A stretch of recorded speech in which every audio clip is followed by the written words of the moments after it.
Et bonsoir à tous, bienvenue sur la chaîne de Cryptnam, j'espère que vous allez bien. On se retrouve aujourd'hui, on est le 2 octobre 2022, il est 18 h au moment où je commence cette vidéo.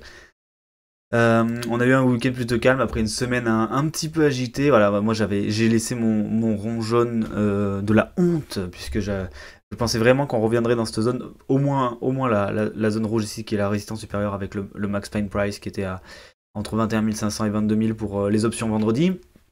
Ça ne s'est pas fait. On a eu un petit peu de volatilité cependant hein, cette semaine avec pas mal d'annonces autour de la Fed, etc. Aussi au niveau de la Russie. Bon bref, donc ça a été un petit peu volatile, mais au final on n'a pas fait de pump ou de dump, on est resté vachement stable. Par contre ça c'est très très positif par rapport à un SPX par exemple, qui est là lui par contre enfoncer ses supports. Donc voilà, je vous ai noté les supports weekly attendus pour le SP, donc entre les 3200 et les 3500. Après, on a les supports mensuels qui sont un peu plus bas, mais voilà, on a vraiment trois supports ici qui devraient faire office de support. Et donc, ce qu'on attend, c'est un W au moins weekly dans ces zones-là pour espérer avoir un vrai retour aussi. Le souci, c'est que pour l'instant, on a fait ce qu'il fallait pas faire, c'est-à-dire le pire cas possible, c'est-à-dire qu'on a fait un M, on a posé un petit W là, et on a reposé un M derrière qui est valide. Donc voilà, en termes de mensualité, parce que, hop là, en mensuel. On enchaîne une bougie rouge qui est quand même très très très très moche sur le SP500. Le Nasdaq c'est pareil, il a cassé ses supports euh, avec une bougie dégueulasse. Et le BTC lui en mensuel, vous voyez qu'il s'est juste contracté. Donc ça montre quand même voilà, de la résilience de la part du Bitcoin par rapport au marché traditionnel. Et ça c'est franchement c'est de bon augure. Après voilà, si le marché tradi lâche un moins 20% dans la semaine prochaine, bon. Je vois mal le BTC pas le faire, ou au moins pas casser ce support, ou les liquidations, et après on pourrait très bien avoir des liquidations en cascade et avoir voilà, une profonde dépréciation du prix. Mais voilà, pour l'instant c'est très intéressant quand même de voir que dans cette zone verte, c'est le Bitcoin est racheté, surtout que on a quand même un dollar qui est en weekly, à mon avis. On va regarder en mensuel, ça bougie en mensuel doit être sympa, mais voilà, en weekly quand même, ça bougie et rejeté. Vous voyez ce que je veux dire? On a pump et on a rejeté violemment en weekly, donc ça commence à être intéressant. On n'a pas eu de bougie de top comme ça encore, hein. C'est la première bougie de top qu'on a. On avait une comme ça, mais elle était quand même bien verte. Ici, on avait fait entre deux. Ici, pareil. Vous voyez, là, c'est la première bougie rouge qu'on a en top de marché comme ça. Ça pourrait potentiellement être le début de quelque chose, même si bon, bah, voilà, on est sur une parabole, hein. Comme je l'ai expliqué plusieurs fois, la parabole du Dixie, elle est très importante, il faut la regarder. Ce qu'on va chercher à l'heure actuelle, c'est quelque chose comme ça, avec un retest de la parabole et une cassure. Et là, on pourra se dire, let's go. Ça, c'est un signal qui sera bullish pour les riscon. Alors voilà, tout ce qui est bien sûr actions, crypto, métaux, tout ce que vous voulez. Enfin, les métaux, c'est pas vraiment riscon, ça dépend des métaux quoi. Euh, mais euh, mais voilà, on est sur quelque chose de très intéressant. Voilà, Nasdaq qui casse aussi. Vraiment, c'est le CAC 40, lui, qui a été résistant ou pas du tout. Non, il avait déjà bien cassé le mois d'avant, en fait. Tout simplement, la semaine d'avant, je veux dire. C'est normal, puisque l'euro, lui, s'effondre complètement, hein. Si on regarde un petit peu au niveau du Forex, on regarde le euro USD, voilà, voilà, c'est triste, hein. Qu'est-ce que vous voulez qu'on dise? On est sur des enchaînements baissiers dégueulasses. En weekly, quand même, on a on dirait qu'on force les gens à souffrir, quoi. Vous voyez ce que je veux dire? En weekly et en mensuel, par contre, là, il y a juste, ben, voilà, on fait un plus bas. Par contre, par rapport à là, voilà, c'est intéressant. On pourrait regarder le 3 mois aussi, puisqu'on a eu la clôture trimestrielle aussi. Euh, mais on n'a pas assez de data, vu que voilà, c'est récent quand même. On n'a pas assez de data. Par contre, voilà, on peut regarder le Dixie, c'est super violent. Nasdaq, c'est violent. On dirait bien des tops, hein. Le pire là, qui pourrait arriver, c'est qu'on fasse un truc comme ça, avec un M en 3 mois et ciao l'économie, quoi. Mais j'y crois pas trop. Vous voyez comme ici, quoi. Hop, et là, je pense que les gens devaient bien flipper, mais on l'a sauvé. Vous voyez, on n'a pas clôturé, on a sauvé la clôture, et après on est reparti. Donc on pourrait très bien faire une grosse phase comme ça aussi ici. Parce que là c'est le 2008, là, la fin. Ouais, voilà. Vous voyez, 2001, 2008, boum. Là, on est sur la première vague. On aura une autre crise peut-être plus tard, et hop, et ça continue, quoi. Donc c'est possible, voilà, c'est un scénario. Vous voyez, je vais me le mettre comme ça, parce que si je fais encore ce que je fais là pendant 10 ans, ça serait incroyable. C'est, ouais, voilà, 2028, le mec est pas du tout avec une boule de cristal. Bref, en 3 mois, par contre, voilà, BTC, C'est une doji. Doji, c'est souvent intéressant. Alors attendez, pour bien qu'on la voit, on va quand même clean. Pour clean, on fait pas comme ça, on fait comme ça. Voilà. Vous voyez, en 3 mois, on a une doji. C'est quand même assez intéressant de voir quelque chose comme ça se mettre ici. Vous voyez comme ici, là on avait une doji de l'espace dans le sens où on avait un rejet des vendeurs en 3 mois, ce qui était tellement violent.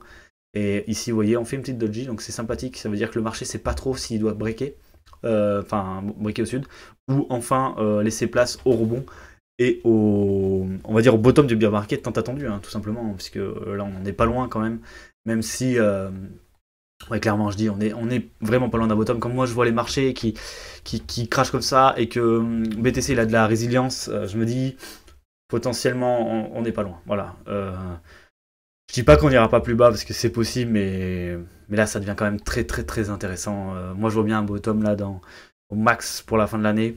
Donc ça voudrait dire que soit c'est ici, soit on fait un dernier drawdown et on stabilise quoi. Mais voilà, là en plus on est en zone verte, bah, c'est des situations très intéressantes. ETH qui lui pareil, il a perdu de la dominance, voilà comme je le dis souvent en ce moment, par rapport à BTC ces derniers temps. Donc forcément il attend quoi, il joue, en fait là il est sur son W weekly. Mais c'est pas anodin puisqu'il suit simplement Bitcoin et comme Bitcoin est en attente, Ether est aussi en attente de ce côté-là. Aujourd'hui, on fera un tour sur iDollar, une nouvelle plateforme. On m'a demandé en commentaire de l'analyser techniquement, donc je ferai ça juste après. Au niveau de l'order flow, voilà, il y a plus grand chose d'intéressant en 5 minutes. On a vraiment eu ces pics, vous voyez, quand on a ces montées avec voilà, des drops ici du ratio long, alors qu'on est en train de liquider des shorters. Donc le ratio devrait monter et qui descend, c'est-à-dire que voilà, il y a une force qui fait que non, on retourne le marché. En fait, c'est comme si on bridait le marché. En fait, je sais pas, c'est quelque chose d'habitude en fait quand on a des shorters qui rentrent en position. Qu'est-ce qu'on fait? On accumule en fait des shorters et du coup on fait des short squeeze.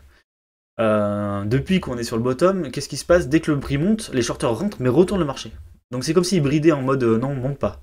Attends, c'est pas le moment quoi. C'est assez bizarre, c'est ce que je ressens quand moi je vois ces charts pardon, qui font que s'accumuler. Et là pour l'instant il se passe plus rien au niveau order flow, voilà, c'est triste, ça monte un peu avec les longues. On pourrait très bien avoir une petite mèche au sud avant de repartir. Pour l'instant il n'y a pas grand chose à en tirer. Vous voyez pareil, ETH ça monte. Pareil ETH, voilà, dès qu'il y a des sommets, boum, il y a des shorters qui apparaissent et ça se retourne. En vrai shorter avec les shorters là en ce moment ça vaut le coup, hein, je pense que ça paye. Donc voilà. Là on a une toute petite montée des open interest qui sont montés sur Ether, un peu de longue. Mais bon, vous voyez derrière qu'est-ce qui s'est passé, boum, on les a punis tout de suite. Et ils sont re-rentrés, mais plutôt c'est assez bizarre parce que le funding nous indique. Ah oui, mais il y a eu une liquidation. Ouais, donc probablement un petit peu des longues qui sont rentrées parce que là il y a eu la liquidation, c'est pour ça que le funding s'est écrasé. Mais voilà, c'est quelque chose d'assez intéressant. Et les AL, pareil, hein, je vous avais dit quand on était par là, attention, on retourne en positif, c'est pas bon. Et voilà, pas manquer, boum, là on est encore puni là. À chaque fois qu'on y va, là on punit en ce moment. Là, on fait une feinte, boum, on repunit. Il faudrait potentiellement, on va faire encore un petit coup un petit coup de pression, hein, proche des bottoms pour Bitcoin, pour raser encore les altcoins, hein, parce que les altcoins c'est abusé. On devrait avoir quelque chose comme ça là, des fundings très très très négatifs. C'est ça qu'on veut voir en fait pour avoir un bottom sur tout quoi. Après, bien sûr, si je me mets en 4 heures, on va se mettre en daily. Vous savez quoi? On va se mettre en daily. On va se mettre en daily, comme ça on va regarder ensemble par rapport à ici, ou par rapport au bottom. Je sais pas si on aura des données jusque là, mais là ça va mettre un petit peu de temps à charger peut-être. Ouais. Alors, vous voyez avant le départ ici, avant le départ, on était bien rouge. Hein. Covid, bien rouge. Départ bien rouge. Ici là, bien rouge, bien à plat. Et ici, on est à plat un peu plus haut, mais c'est normal aussi qu'on soit plus haut au niveau de l'open interest parce qu'il y a plus de gens sur les marchés. Donc plus il y a de gens sur les marchés, plus les open interest sont hauts, c'est logique parce qu'il y a de plus en plus de gens qui jouent avec les leviers, donc je suis pas choqué, vous voyez, on est vraiment à plat depuis un moment. Et on a des fundings très négatifs, donc voilà, c'est quand même des zones bottom, hein, parce que le problème c'est que si on a des fundings très négatifs, c'est-à-dire que les gens ils sont quand même positionnés en short. Et si les gens sont positionnés en short et que le marché drop, mais ils vont gagner plein de thunes. Donc il y a une illogique, c'est pas rationnel de se dire qu'on tombe, sauf s'il y a vraiment beaucoup de longues qui se mettent en place. Mais pour l'instant c'est pas le cas, donc voilà. Après il y en a, hein. Là il y a un paquet de liquidations, hein, bien sûr. Mais potentiellement si on y va, on fait une cascade de liquidation et du coup il y a plein de gens qui sont en short qui vont gagner. Et notamment sur les altcoins. Et donc peut-être que le marché est pas prêt pour faire ce drop là qui permettra de nourrir.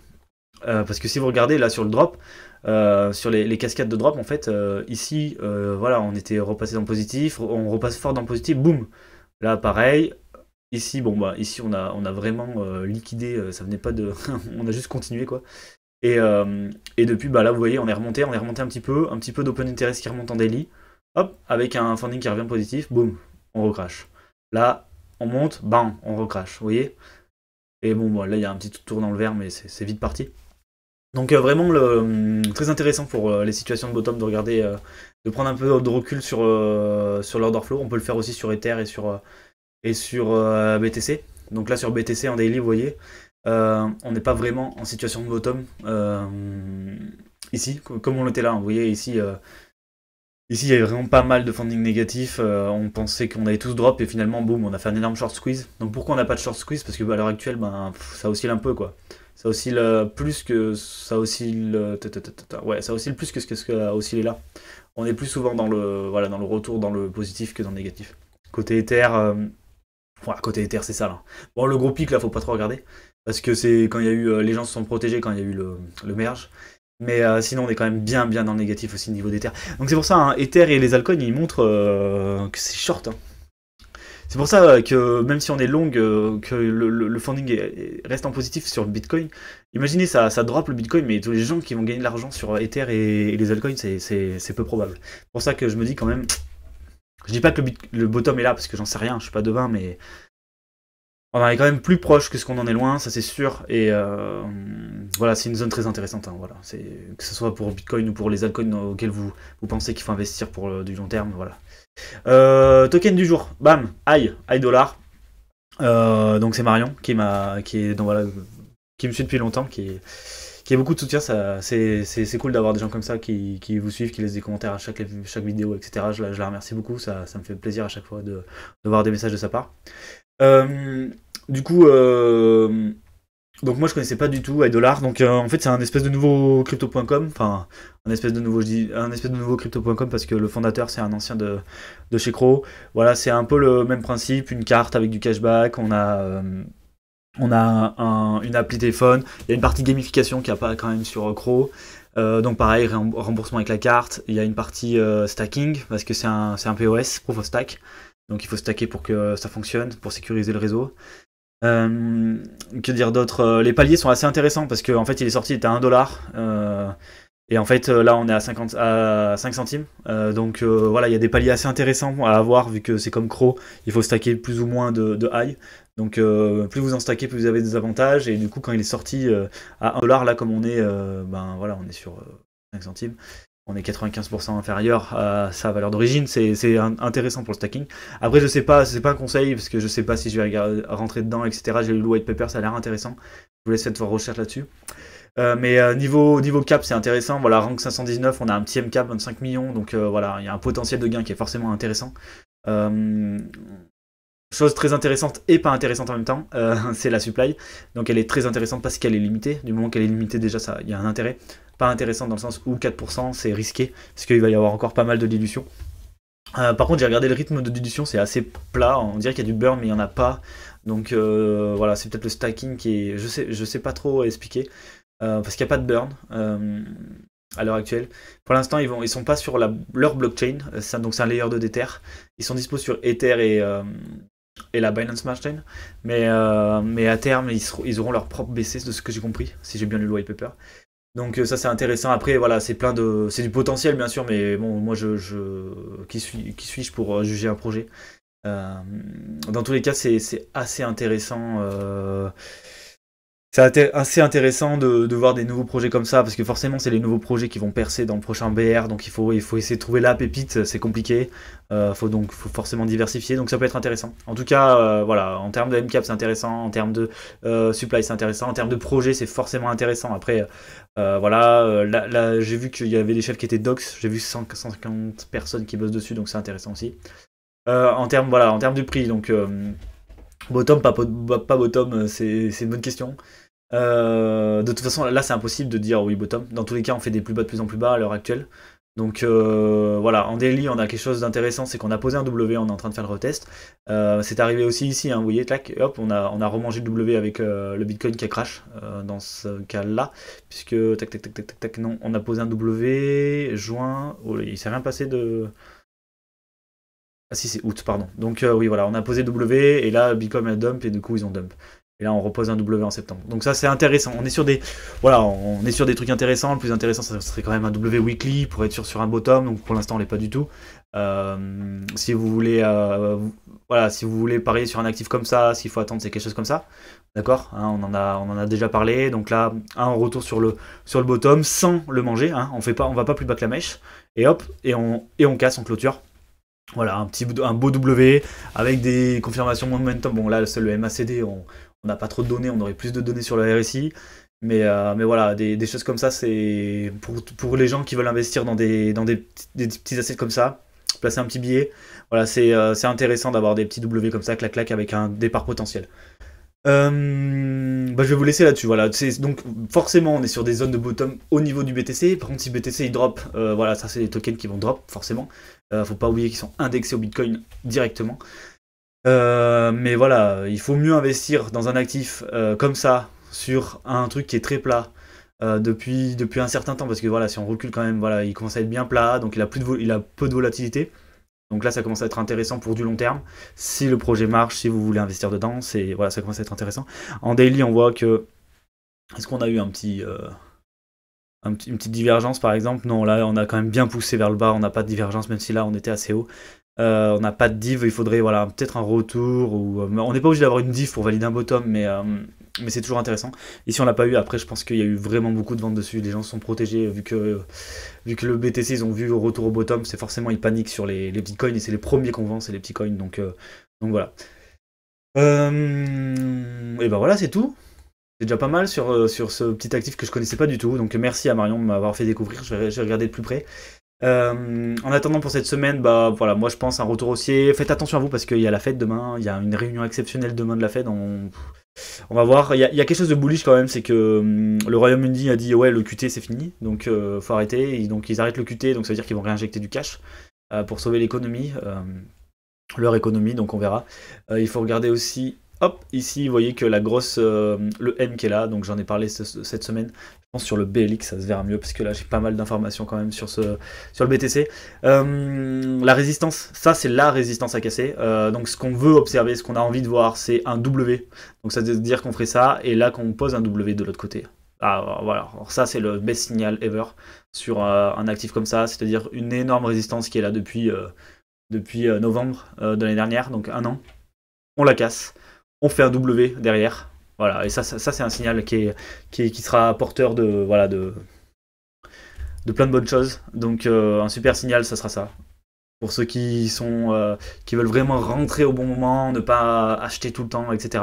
Un signal à observer, c'est la cassure de la trendline et un W derrière. Voilà, ça c'est un signal à acheter si vous voulez acheter un actif. C'est comme ça qu'il faut le faire. Zone de rechargement long terme, W derrière la trendline baissière qui fait office de résistance depuis un an.